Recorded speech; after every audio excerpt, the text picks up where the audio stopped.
Hello friends, my name is John Ebersole and this is Stories of Hope, your weekly broadcast highlighting stories of hope for kids who need a family.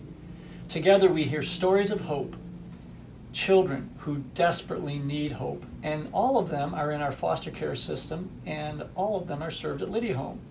Now Liddy Home is a Christian-based ministry for children in foster care, and we live out Psalm 82:3, which tells us to stand up for the weak and for children without parents, to protect the rights of people who are poor or badly treated. That's what we do, friends, every day. Bob and Becky Williams are our guests today, and well, I think I'm just going to let them introduce themselves. And so tell us a little bit about yourselves and how you decided to become a foster family. Well, my name is Bob Williams, and I am the pastor at Mount Olive Church. And my wife and I, when we were in graduate school, Becky was working on her master's in social work, and I was working on a master's of divinity. We had jobs in the different social work field, and Becky came to me and started to plant this idea of why don't we be foster parents someday? And it had not really been something that I had given much thought to, but she began to encourage me to think along those lines. And then we eventually got involved with LYDIA Home as we were finishing up school. And LYDIA had a program offered to them to provide long-term foster care for 5 boys. And Becky and I said, hey, we know some really good friends that would be great foster parents. Let's take them out and convince them to become foster parents. So we took them out to eat, and we really gave them the hard sell, like, you should go do this. This is a great thing to become foster parents. And in the process of trying to convince them, we convinced ourselves. And when we came home, we said, you know what? Regardless of whatever they say, we really do feel called to this. And so we decided to become foster parents for the 5 boys at LYDIA Home. Wow, what a great story. So be careful who you take out to eat. I guess we can learn from that. Wow, that is an incredible story. Did you want to add anything to that, Becky? No, just that it was an unfolding of God's plan completely. I was at a different social service agency and was needing to change agencies, and looked in my Rolodex and I thought, Lydia, ended up there, found out about, so just an incredible unfolding of God's plan. Well, tell us a little bit about your family. 5 boys.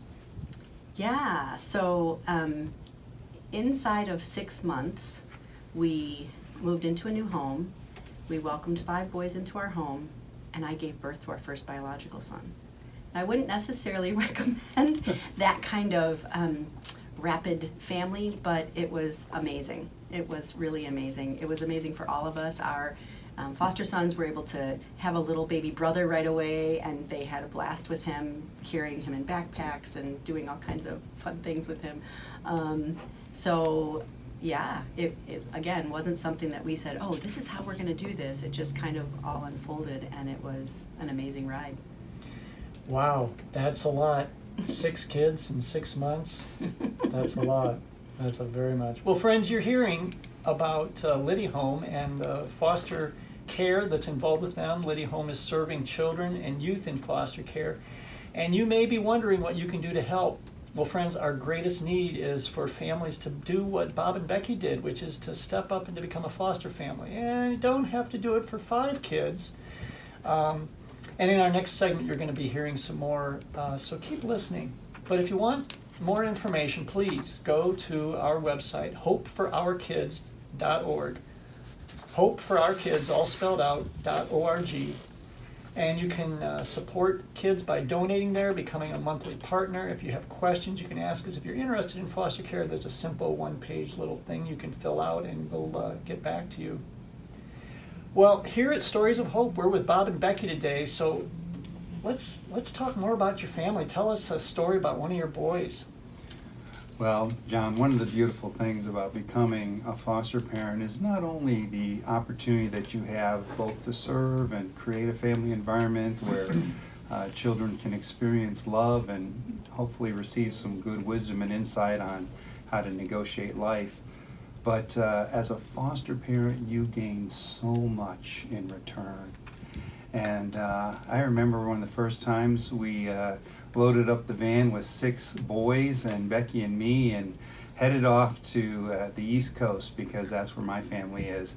And as we were heading there, we came across one of the bridges in New York, and I made a wrong turn, and soon we're lost in New York. And I was very frustrated. I was fussing and fuming, and 9-year-old foster boy just leans forward and just the kindest, gentlest voice said to me, "Why don't you just pray?" Well, I'm a pastor at the time, so it felt like a gentle rebuke, but it was a powerful lesson for me, and it was one of the first of many that would come, where God was reminding me, you can only do this job when you depend on me. Wow.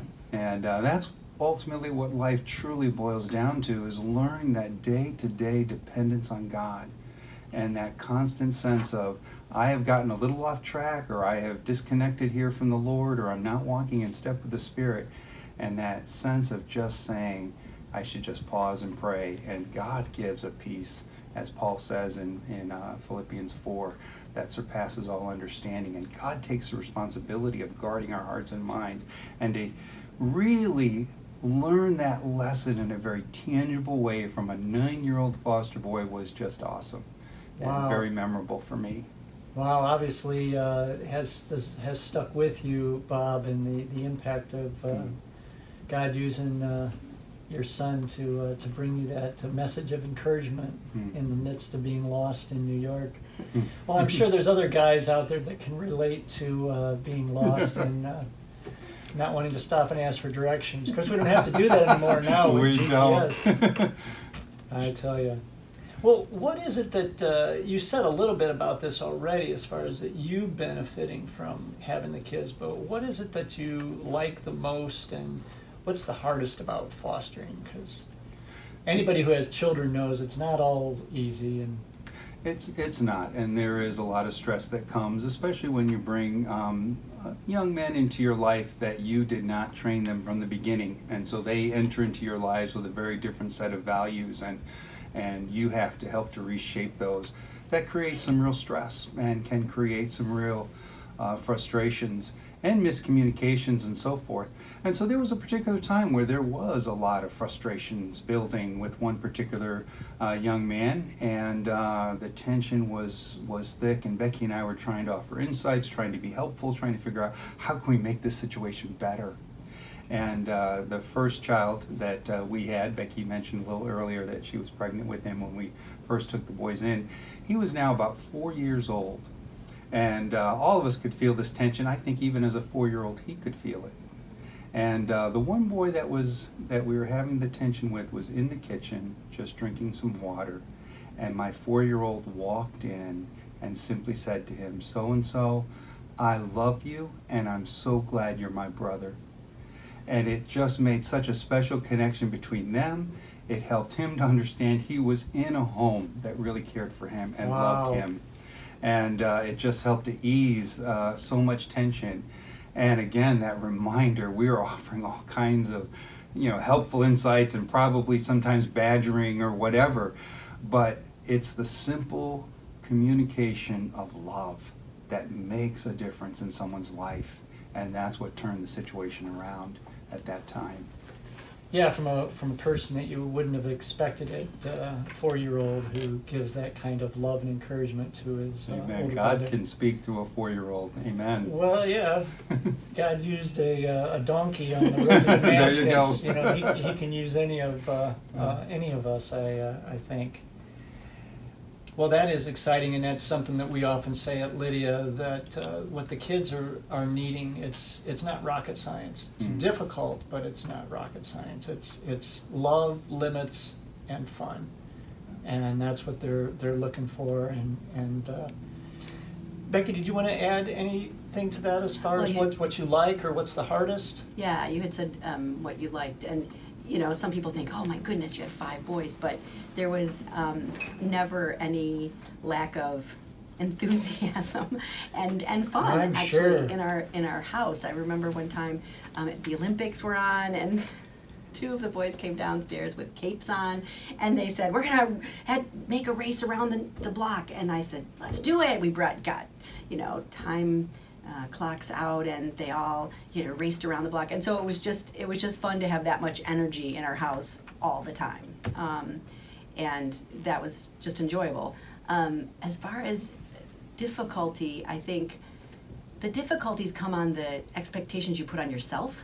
I think there's times that you think you should know all the answers, and being a brand spanking new mom in so many different levels, I had that pressure on myself initially that I had to know the answers, or if they ask a question or if they wanted to do something, I should be prepared to just be the answer mom. And eventually I listened to the Lord, and you don't have to know all the answers. You can't know all the answers. You can't even know what all the questions are going to be. So you can take time. You can give yourself a pause. You can ask for some advice. You can pray. You can, tell them, hey, I'm going to get back to you. And it's okay. Nothing. You don't need to have all the answers. Exactly. You don't even need to know where you're going if you're in New York today. Well, thank you, Bob and Becky, for being here. And friends, you're listening to Stories of Hope, your weekly broadcast highlighting stories of hope for kids who need a family. Because friends, everyone deserves to be loved. Everyone deserves a home. Everyone deserves another chance. And friends, remember, there is always, always hope. Hello friends, welcome back. My name is John Ebersole, and this is Stories of Hope, your weekly broadcast highlighting stories of hope for kids who need a family. We hear stories of children finding hope, and today we're hearing stories about children who found hope with Bob and Becky Williams. And they fostered their children through LYDIA Home, and LYDIA Home serves over 250 children and families. It's a Christian-based ministry for children in foster care. And Bob and Becky, thank you for being our guests. And I'm just going to dive right in because you guys have so many great stories about your 5 boys that you fostered. So tell us another story of life with your sons. John, we got into a regular routine of taking our boys to a summer camp on the East Coast every summer. And the very first time we took them there, it did not start well. We pulled into this small little camp, very rural America. Everyone at the camp is very ethnically different from our boys. And our boys immediately had a sense of panic that we just didn't anticipate. And we, as parents, suddenly felt this amazing sense of dread. What have we done? We have brought our boys into an environment that's going to be very difficult for them.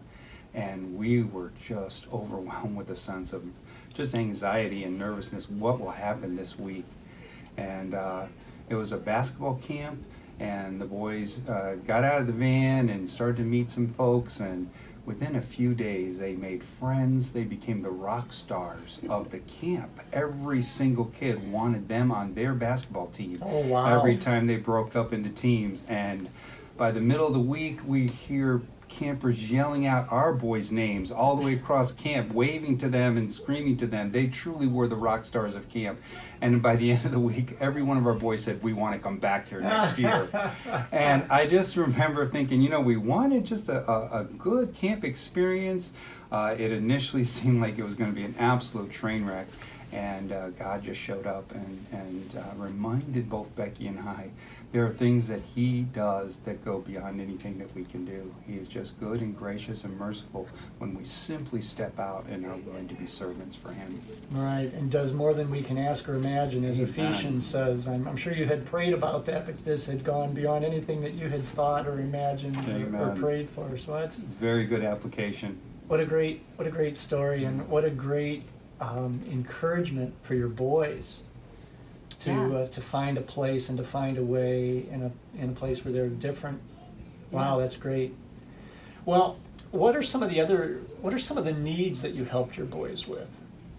Well, we are so blessed with a church family that has been incredibly supportive and encouraging. And so I feel like our boys really stepped into a community.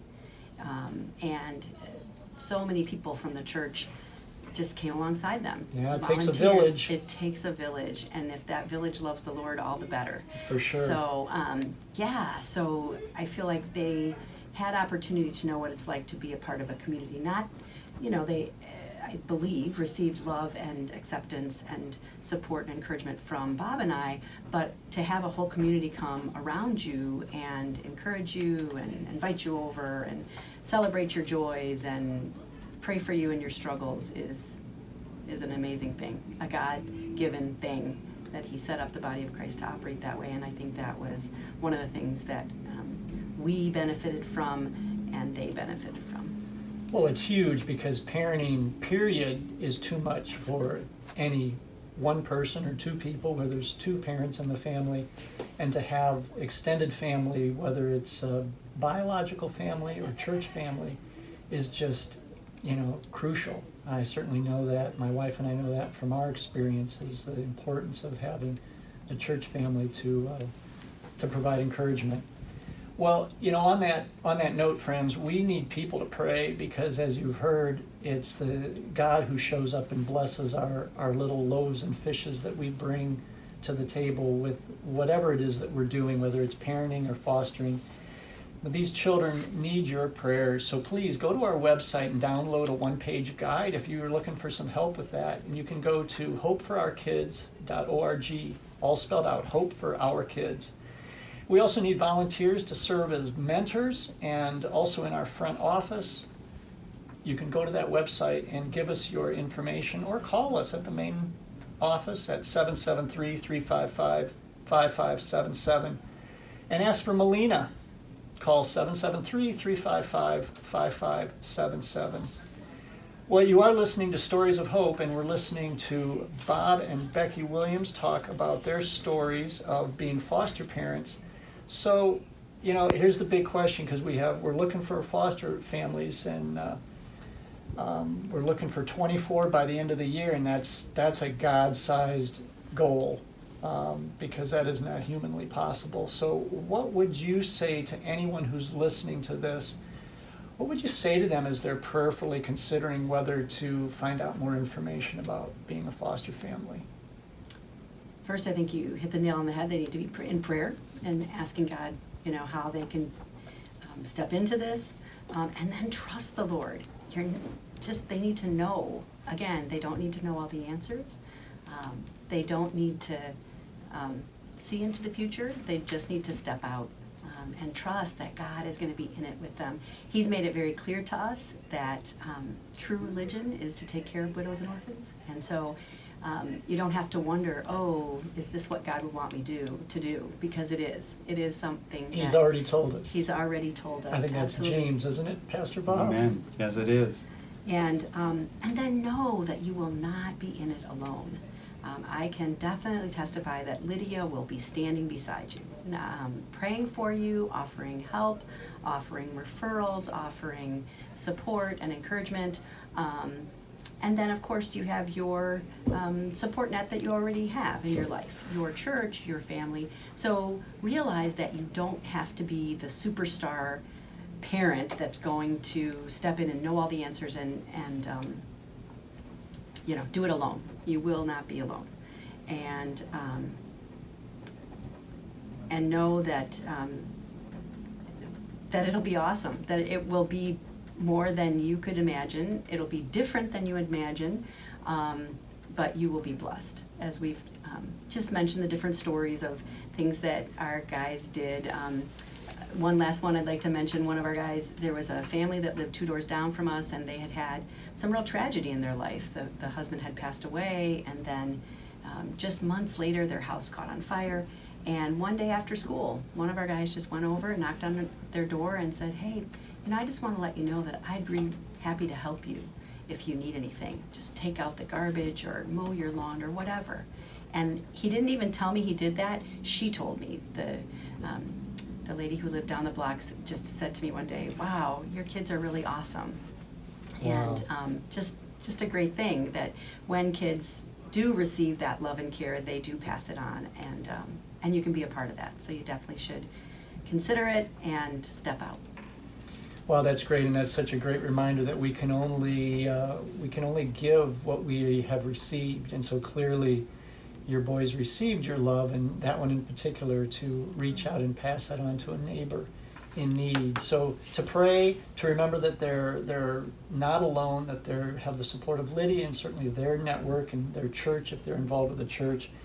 And I like what you said, that they can expect that it will be difficult, but they will be blessed more than they imagine.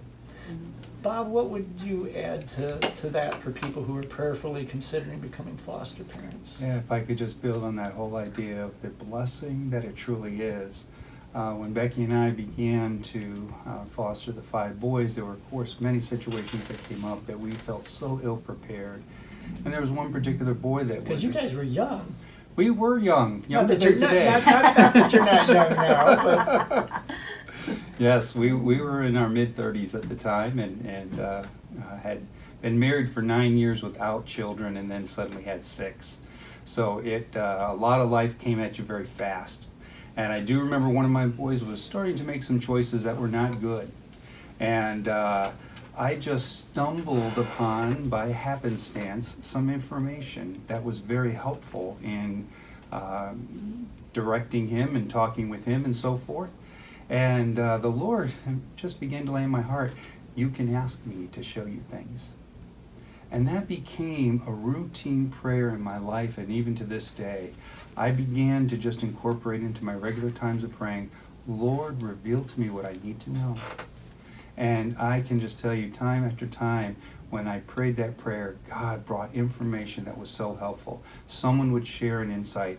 I would find out some information that I could go and talk to one of the boys about, or we would find out information before something happened that would have been really bad. And I felt a sense of God being so in the experience and the process with us. And this is what is so beautiful about being a foster parent. It does more than serve and help and give, which of course it does all those things, but how it enhances your understanding of the God who loves those who are in difficult circumstances, and He shows up in your life to give you wisdom, to give you strength, to give you guidance, to give you insight. And I just give praise to God, and I would not trade any of those experiences for what I have gained from them. Wow, that's so good. What a great reminder is that it benefited you in your walk with the Lord, and I'm sure in your marriage and your connection with each other. Not that it was always pretty, and certainly not easy, and yet yeah, I could just add on that, John, if I could, just real quick.